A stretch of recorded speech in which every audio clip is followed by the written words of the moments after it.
one of the things I learned from living 35 years in New Orleans is that you have to have a good time doing what you're doing.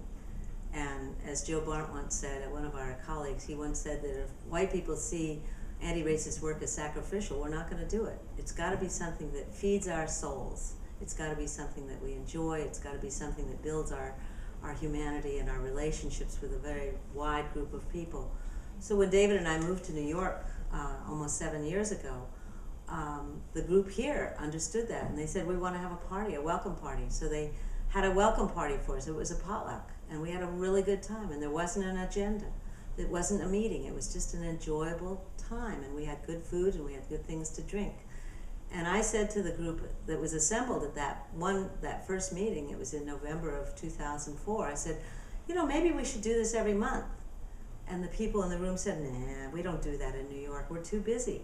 We can't possibly just take time to enjoy one another. And I said, well, let's try it, because that's really one of the things that we have to learn how to do, is how to be together and just enjoy one another's company. And so we started having anti-racist potlucks every single month, and we've had them every single month for the last 6.5 years. And hundreds of people have come to them over those years, and they've had a good time, and they've got to know one another. And one of the things that's been fascinating is occasionally it'll be largely a white group, for example, and a person of color who's new will be visiting. And the person of color will sit there wondering why he or she is there. And then they'll hear this conversation, this informal conversation about anti-racist work.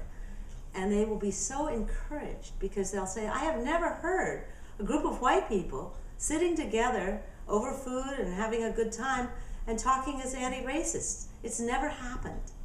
It's informal, it's good, it's fun, it's enjoyable. But what we also have done in New York especially is we've been having every single month, we have constant meetings and discussion groups all the time, so that people can come in and out to deepen their understanding, to start to build relationships. We have some romances that have grown, we've had marriages that have happened, we've had a lot of wonderful relationships develop over those years. And about 1.5 years ago, when David and I realized we were going to be moving back south, we started to develop a larger group of people who we call the Leadership Development Group.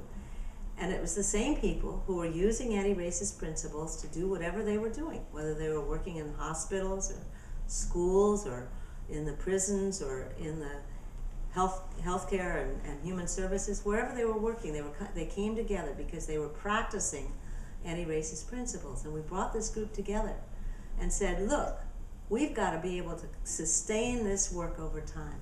We have got to sustain the work.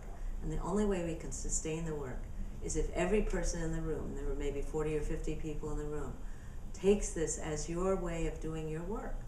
And so for the last 1.5 years, we've been having conversations, building that relationship among these different people.